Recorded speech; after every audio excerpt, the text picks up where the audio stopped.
Stewie Griffin, the baby predator of Quahog, has been crushed, shot, abandoned, suffocated, and emotionally neglected more times than any cartoon baby should survive.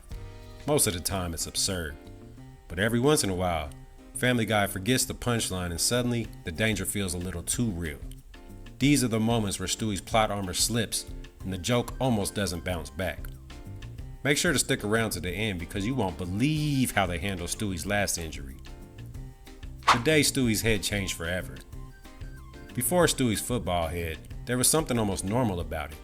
In one of the early episodes of Family Guy, we can see Stewie bouncing on the bed, still sporting a softer, oval-shaped, less iconic, more generic cartoon baby head. Meanwhile, Brian, acting like the exhausted adult he pretends to be, yells at him to stop. The warning is classic sitcom energy. "Don't do that, you'll hurt yourself!"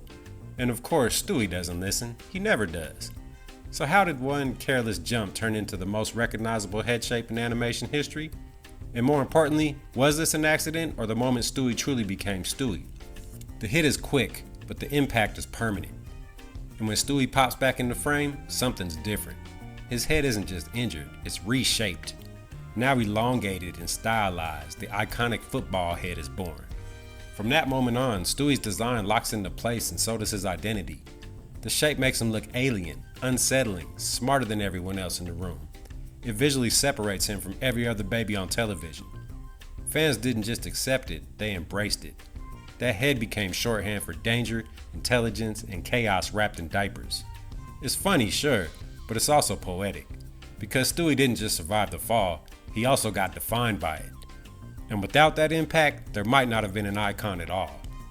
Stewie and grapes. It all starts when Meg ends up accompanying Stewie to a kid's birthday party, which is already a curse setup by Family Guy standards. She's awkward and most probably only there because someone had to be. Stewie, on the other hand, is doing what toddlers do best, which is overestimating their own survival skills. There's cake, chaos, and then grapes. Small, harmless party food until they aren't. So how did a throwaway birthday gag turn into one of the rare moments where Meg Griffin actually matters? And why does this near-death moment feel more sincere than half the family's emotional arcs? It happens fast. Stewie starts choking, real panic, not slapstick flailing. The area freezes. Kids freak out and adults hesitate, but Meg doesn't. She jumps in and saves him. No hesitation, no joke, no applause-seeking heroics, just instinct and care. When Stewie finally catches his breath, something shifts. For once, his sarcasm drops, his superiority dissolves. He looks at Meg and calls her his savior, genuinely. And that's what makes the moment sting. Because for a brief moment, Meg isn't the family punchline. She's essential, loved, and seen. Of course, Family Guy can't let that ride forever, but for that moment, Stewie survives, not because of cartoon logic, but because Meg Griffin mattered. And somehow, that's weirder than the choking itself. And if this video just made you say, why they gotta do Meg like that? You might as well subscribe, because it only gets worse from here. Stewie sleeping through a car crash. Brian is driving, Stewie's in the car with them, and somehow both of them are asleep, which already feels like a checklist titled Things That End Badly.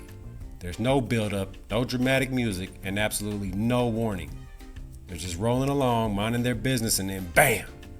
A crash that happens offhandedly, almost casually, exactly the way Family Guy likes its darkest moments. So how does a full-on car accident turn into a throwaway gag?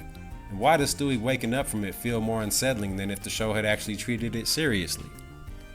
The crash is hard and violent enough that in any other show, this would be a guaranteed fatality, but not here. Stewie wakes up like he just finished a nap, groggy, annoyed, and completely uninjured. No screaming, no panic, and no blood.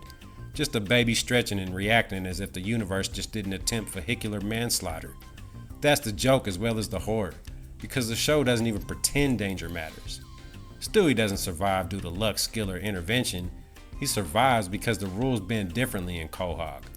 The crash exists only to be shrugged off. It's funny at the moment, yeah, but on rewatch, it's a reminder that in Family Guy, death can roar past at 60 miles an hour and still be reduced to a yawn. Because Stewie didn't cheat death here. The Grim Reaper did show up, but he was ignored like a pesky salesman on a Sunday afternoon. The crash with the grandparents.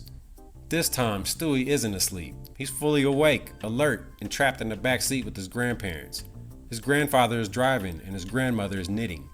And within seconds, Stewie notices the worst possible detail. His grandfather asleep at the wheel. For once, Stewie does everything right. He panics and also shouts. He tries to warn them, but he's still just a baby. And babies in Family Guy are background noise, afterthoughts. What happens when Stewie actually sees death coming and can't stop it? And does the aftermath feel more disturbing than the crash itself? The car crashes, not as a surprise gag, but as an inevitability. I mean, Stewie tried, but unfortunately no one listened. And then comes the real kicker. As the dust settles, his grandmother calmly starts searching for her knitting needles, less concerned about the wreck than her missing tools. There's neither screaming nor any urgency, just a flat, almost polite discovery, as if she's lost her keys and found them in the wrong place. But Stewie does survive, yet again, but this time the joke isn't that he's indestructible, it's that no one notices the cost. And Stewie simply escaped death because in Quahog, real-world consequences don't exist. The injury everyone covered up. It starts small. Chris is secretly reading Meg's personal diary, the one place she's allowed to exist without being mocked. But she catches him and chaos just erupts. They chase each other through the house, more focused on embarrassment than consequences. And then it happens. In the middle of their scuffle, Stewie is thrusted down the stairs. So what does Family Guy do when a baby suffers a potentially fatal head injury? Do they panic, call for help, show concern, or do they do something much worse?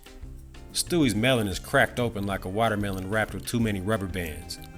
Not cartoon bonked, but medically alarming. There's blood and an open gaping wound. Chris and Meg don't call for help or tell an adult like normal responsible kids would, and somehow they still manage to delay it enough that there are maggots forming. They scrub the wound themselves, not to save Stewie, but to erase evidence like the feds are coming. FBI, open up!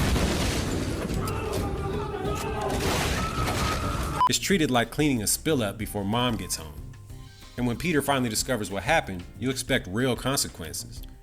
But instead, he calmly reframes the entire incident as Lois's fault, purely so no one gets the shaft. No one is scolded, and no one learns anything. Classic Quahog style. Stewie survives again, but not because anyone cared. And this isn't dark because Stewie almost died. It's dark because everyone chose comfort, blame shifting, and silence over saving him. So Stewie didn't just fall down the stairs. He fell through every layer of responsibility and no one noticed. Stewie has been crushed, burned, stabbed, dropped, ignored, and medically neglected, and somehow he keeps waking up like nothing happened. That's the joke, but it's also the pattern. In Family Guy, death doesn't come for Stewie because reality bends around him, and sometimes because no one bothers to stop it. But what do you think? Which moment do you think should have been the end for Stewie? Drop your thoughts in the comments. And if you enjoyed this, make sure to check out our video on times that Peter should have died.